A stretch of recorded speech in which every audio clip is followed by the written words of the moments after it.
Como eu prometi, estamos aqui para dar continuidade com a nossa apresentação que tivemos na terça-feira, abordando sobre o encontro ou os debates que adventistas estão tendo com os mentores do projeto 2025, o como os adventistas estão trabalhando agora para apresentar diante das cortes, diante destes movimentos, a verdade da palavra de Deus, procurando assim minar este movimento de tal forma que a liberdade religiosa continue em vigor e que almas ainda sejam alcançadas para a verdade. Bem, tem muita gente que pode não concordar com este tipo de atitude ou posicionamento, mas o fato é que o Espírito de Profecia nos convida a fazer assim. Devemos trabalhar enquanto é tempo, precisamos trabalhar alertando as pessoas dos perigos que correm em seguir este movimento que simplesmente virá para exaltar uma tradição de Roma. Nós vamos orar para, assim, começarmos com a nossa apresentação. Senhor, muito obrigado pela semana. Obrigado por tudo, Senhor. Nós agradecemos de todo o nosso coração. Eis-nos aqui agora, vem abrir nosso entendimento para a Tua palavra, para a Tua verdade para este tempo. Em nome de Jesus. Amém. Vamos então à apresentação com o nosso irmão James. Temos um novo Papa. Papa Leão XIV. Quem está à esquerda na imagem? Esse é o Papa Leão X. Em que tempo reinou o Papa Leão X? Na época de Martinho Lutero. E este Papa aqui é Leão XIII. Leão XIII foi aquele durante o ato Blair. Temos Leão X, Leão XIII, que tentou introduzir a primeira lei de domingo, e agora temos Leão XIV. Vamos ouvir Leão XIV explicar o seu próprio nome. O Papa Leão XIV realizou a sua primeira reunião de trabalho no sábado, 10 de maio, na sala do Senado. Pausa. O seu primeiro dia de trabalho foi no sábado de Deus. O Papa também revelou aos cardeais por que escolheu o nome Leão. Ele explicou que foi inspirado pelo Papa Leão I e XIII, o Papa que enfrentou a desumanização causada pela Revolução Industrial no final dos séculos XIX e início do século XX. Ele abordou a questão social no contexto da primeira grande Revolução Industrial. Portanto, ele está a referir-se ao verdadeiro Papa, especificamente que esteve envolvido naquela época. Vamos dar uma olhada no Papa Leão XIII. Uma das coisas que ele abordou no Rerum Novarum foi especificamente sobre o trabalho, e houve muitas encíclicas que se seguiram. 40º ano foi outra. Mas, a falar especificamente sobre o descanso de domingo, os dias santos de domingo, ok? Isto fazia parte da Rerum Novarum. É interessante como vemos a história repetir-se. Pessoal, estes devem ser sinos de alerta para nós como povo, para acordarmos para o que está acontecendo. Se formos ao Twitter, podemos ver isso por toda parte. Olhem para aquelas hashtags azuis. Líderes no chamado mundo cristão. Qual é a ameaça à civilização ocidental que não recebe atenção suficiente? A falta de lei Jesus. É sempre desanimador ver cristãos veementemente opostos a restabelecer uma nação cristã, escrita e ratificada pelas mesmas pessoas que estão totalmente bem com as leis do sábado e as leis de blasfêmia. Ok. Aqui vemos mais um a falar sobre apoiar o Dia Nacional de Descanso, as leis Jesus, que aplicariam-se numa verdadeira nação cristã. Restaurantes e lojas estariam fechadas. Isto nem seria um debate. E continuando, pode-se ver como, e talvez seja uma questão cultural ou tecnológica, onde as pessoas não veem, talvez por vezes, como isto está a ser promovido nas redes sociais, ok? Disseram-nos que ia ser um apelo popular. Está a acontecer agora nas redes sociais. Consegue ver isso? Agora, esta é uma pessoa que quero apresentar porque temos conversado em vários lugares, por todo o país, na verdade. Recentemente eu visitei a Califórnia, antes disso, Washington, e alguns outros estados. E estas são algumas das pessoas sobre as quais temos falado em alguns lugares. Jared Longshore. Já mostramos este clipe antes, sentado com Timon Klein. Timon Klein está na NATCOM, o Nacional Conservadorismo. Eles acabaram de lançar seu manifesto juntamente com membros da Heritage Foundation, que estão a pressionar por leis azuis.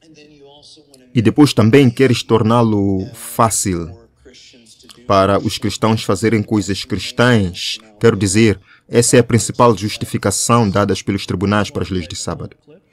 E não vamos passar o clipe todo porque temos muito aqui para cobrir. Mas outro indivíduo sentado, nós falamos sobre Stephen Wolfe, à esquerda.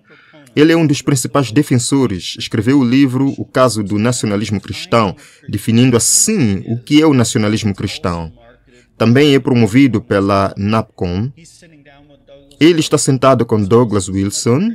Douglas Wilson é outro nacionalista cristão que tem falado, na verdade, apresentando o caso do nacionalismo cristão no programa de Tucker Carlson. Portanto, estes tipos estão muito envolvidos nessa discussão. Aqui estava Steve Wolfen, sentado a falar sobre as leis de sábado que já mencionamos,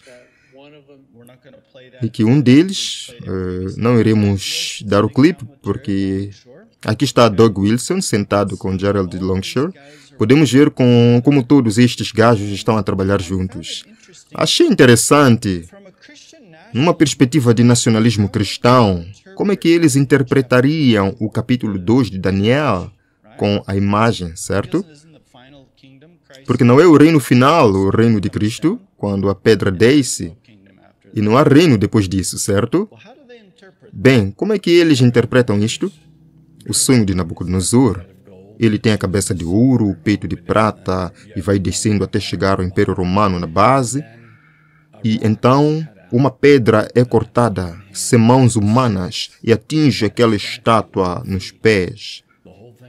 Tudo colapsa e essa pedra cresce até se tornar uma montanha que enche toda a terra. Portanto, essa pedra é o reino de Deus. E a estátua de Nabucodonosor não será reconstruída, apesar de muitas tentativas. Ele está a falar sobre a estátua como se já tivesse sido destruída, certo? Como podemos responder a isto a partir das Escrituras? Porque vamos ter um momento muito em breve em que teremos que responder a este tipo de má interpretação de forma escatológica.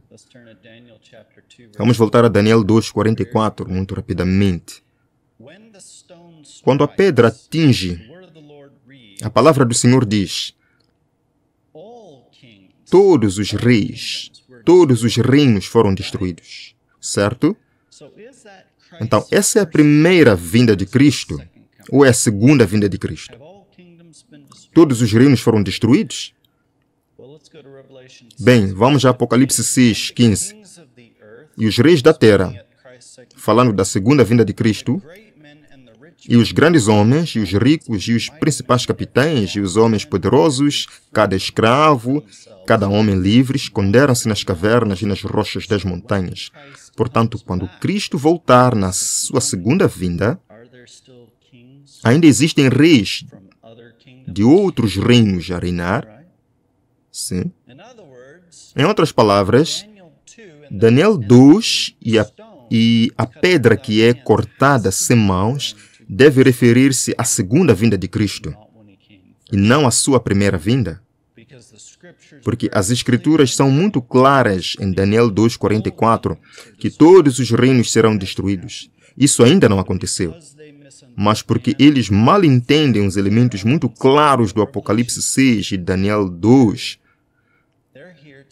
estão aqui para estabelecer um reino terrenal. Quando as próprias palavras de Cristo dizem: o meu reino não está neste mundo, Pois se o fosse, os meus servos lutariam. E esses caras estão prontos para lutar.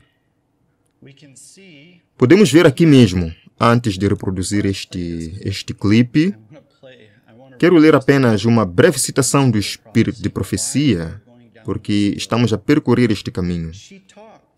Ela falou sobre os pecados da Babilônia que serão expostos, os temíveis resultados de impor as observâncias da Igreja pela autoridade civil, as investidas do Espiritismo, o progresso furtivo mais rápido do poder papal, tudo será desmascarado. Por meio de advertências solenes, o povo será agitado. Milhares e milhares ouvirão. Pessoas que nunca ouviram palavras como estas, com espanto, ouvem os testemunhos de que Babilônia é a igreja caída por causa de seus erros e pecados, devido à sua rejeição da verdade enviada a ela do céu. Temos uma missão de expor o que está a acontecer e como o poder papal tem recuperado rapidamente e essa ferida mortal tem estado a curar-se.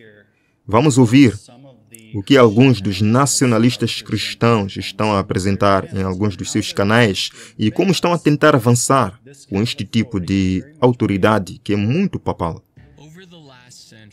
Ao longo do último século, a República Americana definhará à medida que é sufocada pelo peso de políticos ineptos que trocaram a nossa prosperidade por ganho pessoal.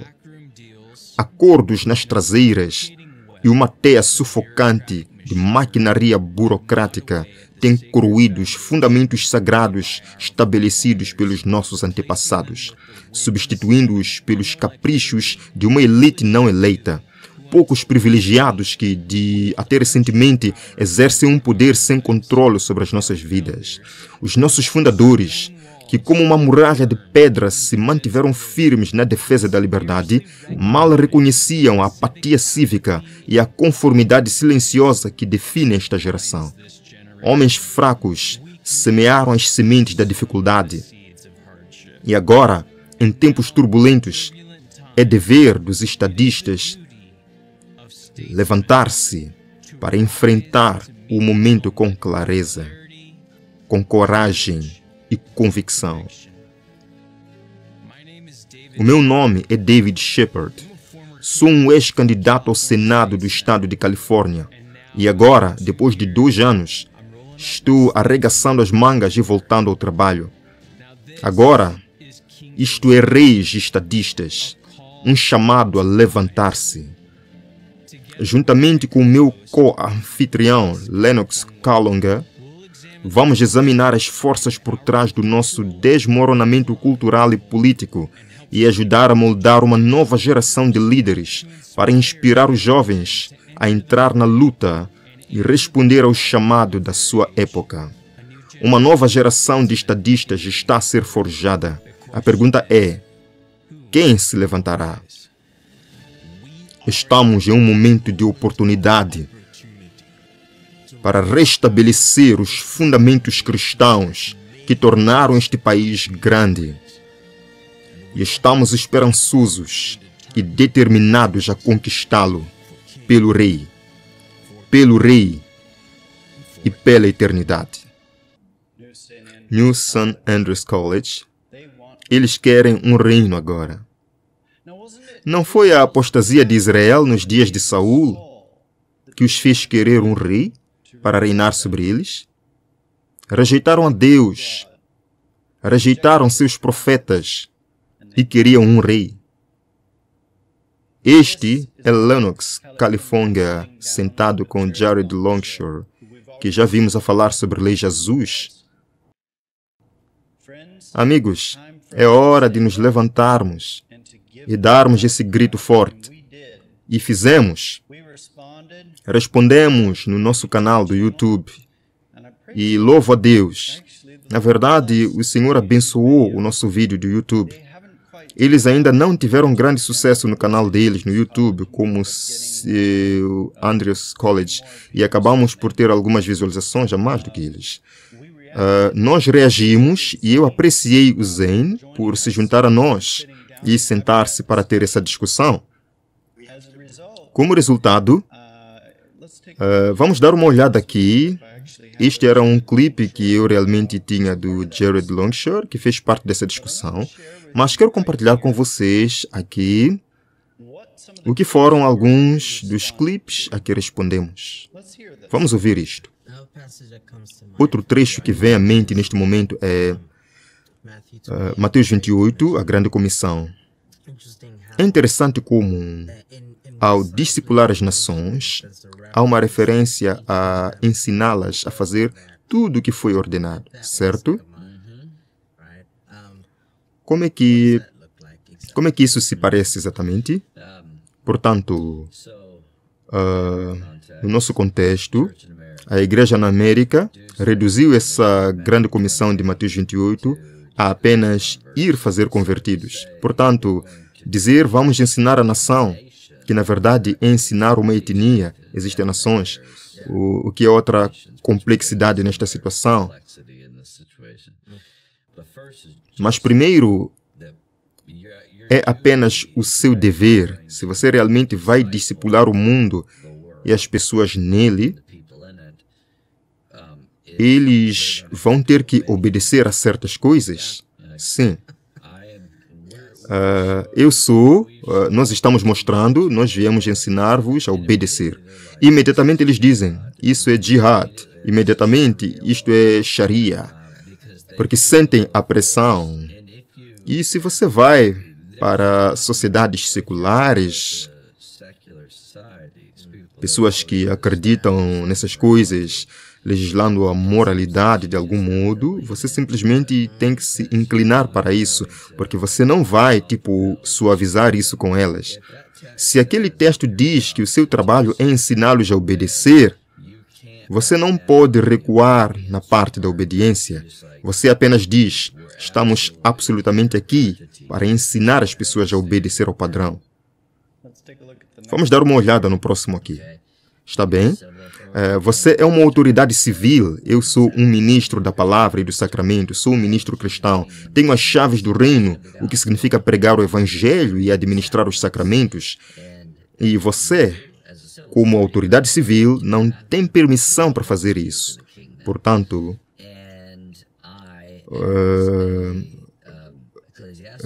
como autoridade eclesiástica, não tenho espada. Não posso punir as pessoas por crimes. Exatamente, esse é o seu trabalho. E eles estão interligados. Portanto, como uma das autoridades eclesiásticas, se eu estiver a correr descontrolado à noite, sabem? Se eu estiver aqui a embriagar-me, a chocar contra edifícios, vocês têm todo o direito de vir às autoridades eclesiásticas. Portanto, vocês têm de ir para a cadeia do condado. E, por sua vez, se você é como servo de Cristo, Romanos 13, como um ministro de Cristo, mas não no âmbito civil, disser, vou deixar a minha mulher, vou atrás de outras mulheres e não me estou a arrepender do que fiz, exorto-vos a arrepender-vos. Toda essa conversa, você diz, não vamos.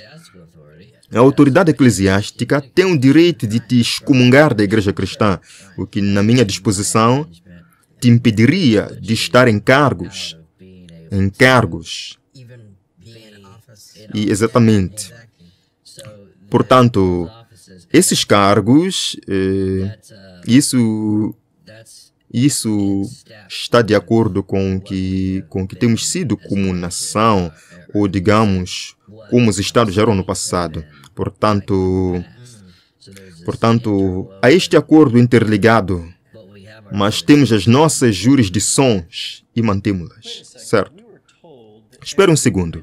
Disseram-nos que todos os princípios da Constituição seriam aniquilados. Então, alguém aqui se conhece a sua Constituição? Qual artigo está a ser anulado ali? Artigo 6. Um teste religioso para o exercício de funções. Estes são os próprios princípios sobre os quais a Inquisição foi construída, tendo o poder eclesiástico e os poderes civis a cooperar para punir e afastar do poder para reduzir os direitos dos indivíduos que o poder da Igreja considerava culpados de algum tipo de crime. Assim, respondemos a isto e obtivemos uma resposta. Fomos e publicamos o vídeo nas páginas de Lennox e Jared. Lennox enviou-nos uma mensagem.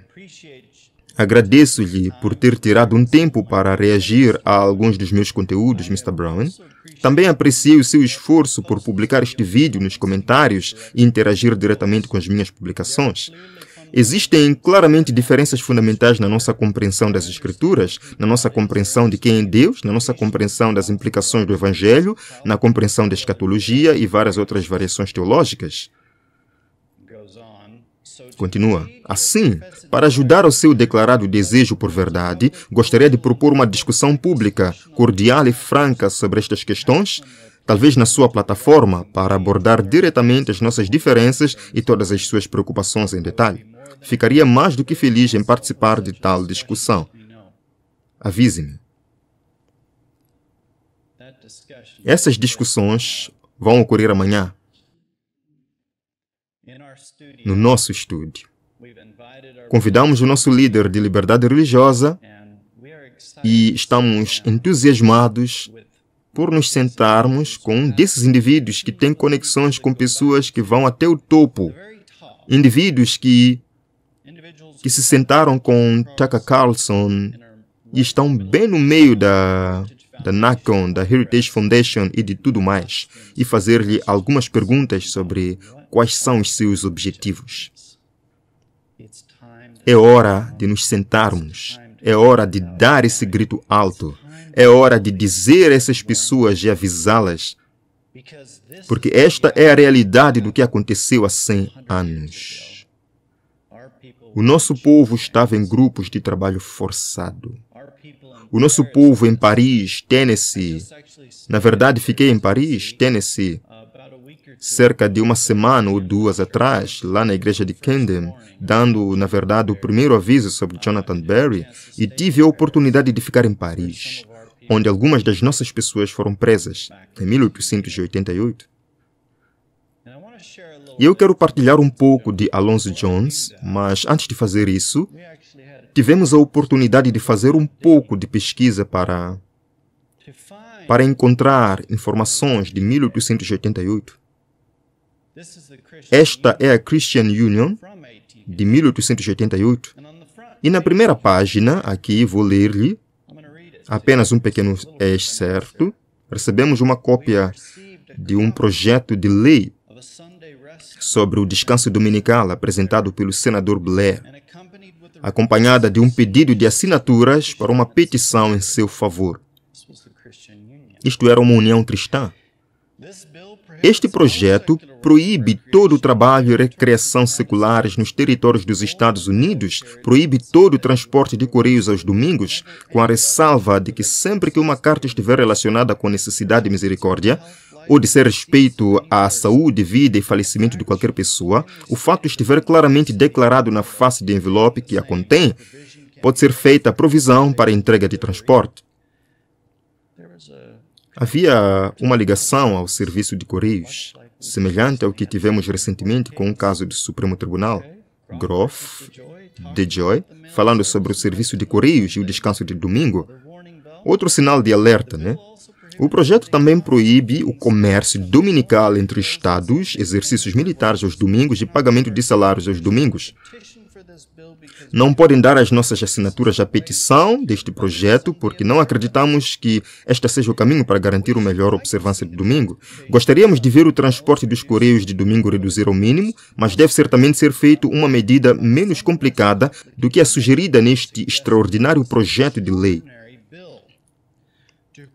Proibir todo o comércio interestadual no sábado e depois prever que seja realizado em curtas distâncias de um estado ou território para o outro, quando necessário para o bem público, parece-nos, sem qualquer qualificação acompanhada, impraticável. Impraticável. E com a qualificação que a acompanha, de pouco ou nenhum uso, Não foi com um novo quarto mandamento com novas e mais severas penalidades para fazer cumprir que Cristo se esforçou por dar um maior encalce e nova vitalidade ao dia de descanso da humanidade. E não é assim que os cristãos melhor promoverão uma verdadeira e vital observância do sábado. 14 de junho de 1888. Estas discussões estão a voltar. Não, isto foi na verdade escrito pela União Cristã aqui. Então, havia outros naquele período, não de fé adventista, até mesmo defensores do domingo, que perceberam que não era correto. Jones tinha alguns argumentos e estamos, na verdade, a estudar este livro. Se não tiver uma cópia disso, está disponível online, mas eu recomendo que o leia, que o analise, porque os seus argumentos perante o Comitê do Trabalho do Senado, estes vão ser argumentos que precisamos de conhecer. E também precisamos de conhecer as respostas bíblicas. Veja algumas das maneiras pelas quais esses indivíduos, como Blair, tentaram apoiá-lo. Por exemplo, pode o que é devido a César também ser devido a Deus? Falando de uma das leis de Deus, o Sr. Jones disse: "Não, senhor. Se assim for, então o Salvador enredou-se nas suas palavras. Exatamente o que eles queriam que ele fizesse. O registro diz que eles procuraram como poderiam apanhá-lo nas suas palavras, tendo traçado a distinção que ele fez entre o que pertence a César e o que pertence a Deus. Se for a verdade que as mesmas coisas pertencem a ambos, então ele realmente se enredou nas suas palavras, que é a força nas suas palavras que nos ordena a dar a César o que pertence a César e a Deus as coisas que são de Deus." Vemos também Jones a falar sobre quando a América, na verdade, quando as pessoas chegaram pela primeira vez à América, a bordo do Mayflower. Uma das primeiras coisas que fizeram, e a última coisa que nós, como americanos, devemos nunca negar, é a teoria do contrato social.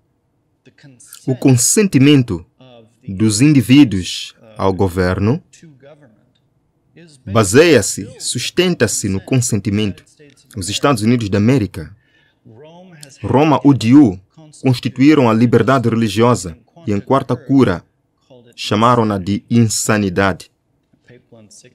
Encíclica papal daquela época, Papa Pio IX. Podemos também ver a primeira Constituição, mesmo no próprio estado de Blair,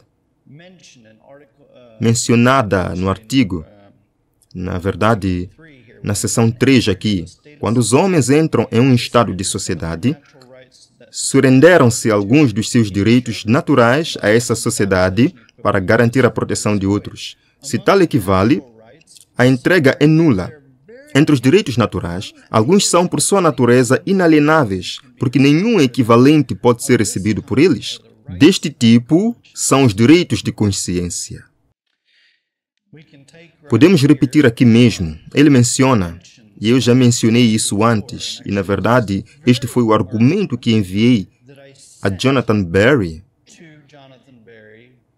e aos nossos senadores. As palavras de Cristo foram para dar a César o que é de César e a Deus o que é de Deus.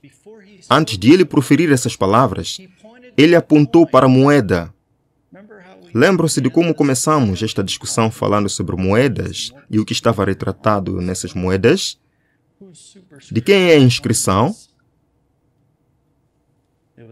Era a inscrição de César. Dê a César o que é de César. Mas o sábado carrega a inscrição de Deus, o nome de Deus. E isso não dá competência de César legislar. Ele continua a falar sobre as leis de blasfêmia. E, curiosamente, você sabe, é algo que alguns desses indivíduos, como Stephen Wolfe, também estão a discutir agora, leis de blasfêmia. Eles querem estas leis de volta e, claro, sabemos que isso vai acontecer com a perseguição. Amigos, em Roma, Em Roma, na Roma pagã, o cristianismo era uma religião blasfema porque blasfemava os deuses que Roma considerava sagrados. Blasfemar era falar contra ou fazer com que as pessoas pensassem menos ao seu Deus. Essa é precisamente a coisa que o cristianismo tentou fazer: reduzir a observância ou honra que os homens devotavam aos seus ídolos, certo? Livrar-se da idolatria, pensar menos nisso e mais em Deus. Isso foi um dos argumentos que Jones, diante deles, falou especificamente sobre blasfêmia. Mas, de acordo com a definição de George Cooley, a blasfêmia é uma tentativa de diminuir a reverência dos homens, não apenas pela deidade, mas pela religião aceita também. Mas qualquer homem neste vasto mundo tem o direito de diminuir a reverência dos homens pela religião aceita, se ele achar que essa religião está errada.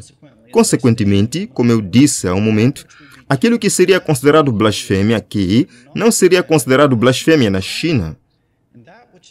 E aquilo que está na estrita conformidade com a palavra de Deus e a fé de Jesus é necessariamente blasfêmia na China, ou na Turquia, ou na Rússia.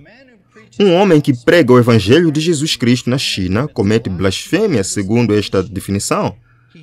Ele faz uma tentativa deliberada de diminuir o respeito dos homens pela religião que aceitam e pelos deuses reconhecidos na sua religião.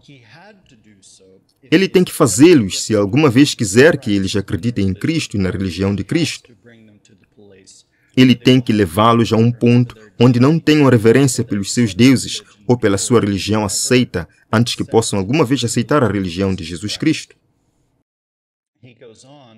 Ele prossegue afirmando: se a blasfêmia é um assunto apropriado para a legislação do governo civil, se é correto que um governo se torne o defensor da fé, então era perfeitamente apropriado que as leis da China proibissem, sob qualquer penalidade que desejassem, a pregação do Evangelho de Jesus Cristo dentro dos domínios chineses, porque o seu efeito é diminuir a reverência dos homens pelas divindades reconhecidas pela China e pela religião aceita do país. É da mesma forma em qualquer um dos outros países nomeados, e nesse caso, não pode haver tal como perseguição por causa da religião. As únicas perseguições que alguma vez existiram foram por causa de homens a falar contra a religião aceita. Se este princípio estiver correto, então o Império Romano fez perfeitamente bem em proibir, sob pena de morte, a pregação da religião de Jesus Cristo. Ele fala sobre o artigo 6 da Constituição, os testes religiosos que já mencionamos antes. Ele fala extensivamente. Há muito que se poderia dizer sobre o que aconteceu durante o período das leis obrigatórias de encerramento aos domingos, porque quando se tem pessoas a descansar sem conversão de coração, o que é que elas vão fazer em tempos livres? Não vai ser algo bom? Vimos isto durante os confinamentos, na realidade, durante o Covid. Vimos que, em muitos lugares, houve muitos problemas que resultaram do excesso de tempo livre das pessoas. Vamos dar uma olhada aqui. Uma das coisas também discutidas antes do Comitê do Trabalho foi esta. A União Cristã de Temperança das Mulheres, estadual, nacional e mundial, tem um pensamento orgânico vital, um propósito abrangente, um entusiasmo imperecível. Esse é que Cristo seja o Rei deste mundo. Sim, com certeza, o Rei deste mundo no seu reino de causa e efeito. Rei dos seus tribunais, dos seus campos, do comércio. Está isso a acontecer hoje? Os legisladores lidaram com várias resoluções simultâneas hoje, abordando tópicos controversos e políticos. A resolução mais controversa de quinta-feira é a HCR 3020, que declara Jesus Cristo Rei do mundo. O representante de Williston, Nikon Ryu, afirma que o cristianismo está ligado à história da nação e deve ser reconhecido. O cristianismo teve um papel fundamental na nossa sociedade. E reconhecer isso não deveria ser controverso. Além disso, reconhecer a nossa herança e as nossas bases morais nunca é uma perda de tempo. A ACLU argumenta que ainda é uma violação da liberdade de religião, uma vez que é tratada como uma opinião do Estado. Aos meus colegas conservadores, se não conseguimos conservar a base da nossa civilização, a família, então já não podemos chamar-nos conservadores. Agora é o momento de fazer a coisa certa. Agora é a altura de reafirmar a soberania de Cristo como nosso Rei. Agora é o momento de restaurar a autoridade de Deus e submeter a nossa vontade àquele que sabe o que é melhor. Que o nosso Senhor e Salvador Jesus Cristo te abençoe e te guarde. Que Ele faça o seu rosto brilhar sobre ti. Que Ele te seja gracioso. Que Ele volte o teu rosto para ti e te dê a paz. Amém. É a mesma coisa que aconteceu em 1888, tudo de novo.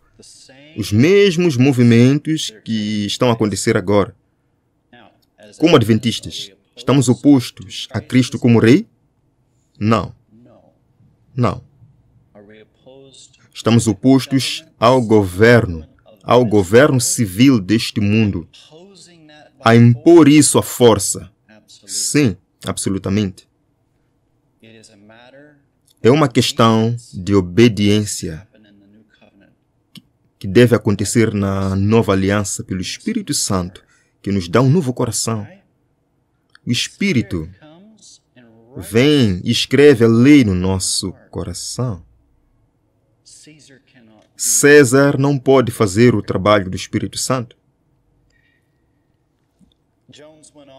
Jones fez uma distinção entre a lei moral e, bem, há muito que poderia ser dito aqui, estamos com um pouco de pressa, mas eu voltei e vamos criar algum conteúdo aqui num futuro próximo e falar sobre a distinção encontrada no dicionário Webster. Alguns destes nacionalistas cristãos dizem que toda lei é moral. Isso não está correto de acordo com a definição do Webster. Moralidade ou lei moral é definida como a vontade de Deus como supremo governante moral, no que diz respeito ao caráter e conduta de todos os seres responsáveis. Mas Webster continua a definir civil como aquilo que diz respeito ao Estado, ou ao poder civil, ou a matérias entre homens. Não é a mesma coisa.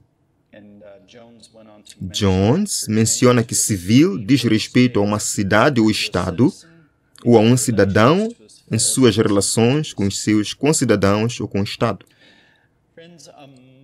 Amigos, um poderoso conflito está muito perto. Muito, muito perto. E temos uma oportunidade maravilhosa e incrível de o ver a chegar. De estar entre os primeiros a reconhecê-lo e a avançar com fé e dar esse grito forte. Portanto, convido cada um de vocês hoje, nas suas respectivas esferas de influência, a trabalharem juntos e a perguntarem: qual é o meu dever em tudo isto? Avançar e dar esse grito forte. Quero mostrar-vos uma citação do Espírito de Profecia aqui. Esta é uma que temos discutido recentemente. Há muitos que estão à vontade, que estão, por assim dizer, adormecidos. Eles dizem: se a profecia previu a aplicação da observância do domingo, a lei certamente será promulgada. E, tendo chegado a esta conclusão, sentam-se numa calma expectativa do evento, confortando-se com o pensamento de que Deus os protegerá no dia da tribulação. Mas Deus não nos salvará se não fizermos esforço para realizar o trabalho que Ele nos confiou. Não estou aqui para te dizer que escrever para senadores é o que todo adventista deve fazer, certo? Todos temos dons diferentes. Todos temos deveres diferentes e todos temos responsabilidades diferentes que o Senhor nos confiou. Mas eu te perguntaria, se tens essa capacidade, se tens esse dom, se tens essa oportunidade de escrever, então Deus te confiou esse talento. Devemos usar esse talento como ataleias fiéis. Deves ver a espada aproximar-se e dar o aviso para que homens e mulheres não sigam um caminho por ignorância que evitariam se soubessem a verdade. E quando essa nomeação ocorrer, eu direi o seguinte: é a minha oração que haja uma menção a um clamor forte nessa nomeação. Haverá uma menção de adventistas escrevendo com preocupação sobre as políticas que estão a ser implementadas. Antecipamos a nomeação potencialmente nas próximas semanas. Já se passaram uns meses, já foi entregue a 31 de março. Estamos a assistir para ver quando essa audiência de nomeação avançará. Mas estamos quase lá, estamos quase lá. Acredito que essa discussão irá acontecer, uma espécie de ideia de primeira etapa, não é uma panaceia, mas vai iniciar essa discussão a um nível nacional, porque isso será uma lei federal. Todas as empresas serão obrigadas a fazer isso. Isso vai levar essa discussão a ser muito mais amplamente debatida no mundo. Nós, como adventistas, precisamos estar preparados. Muito bem, irmãos, assim terminamos com a nossa apresentação. Eu espero que tenha o ajudado a compreender. Se você quiser assistir a palestra na íntegra, pode assistir a primeira e esta aqui. Ou vou colocar aqui o link do vídeo completo em inglês para que os irmãos possam assistir, se tiverem assim o interesse. Deus abençoe a todos. Vamos encerrar com uma oração. Senhor, agradecemos por ter nos aberto a compreensão para estes momentos importantes da história do mundo. Aqui estamos, Senhor, e temos plena certeza que o Senhor continuará nos guiando, nos conduzindo para a plena compreensão desta verdade profética. Esteja conosco, Senhor, em nome de Jesus. Amém.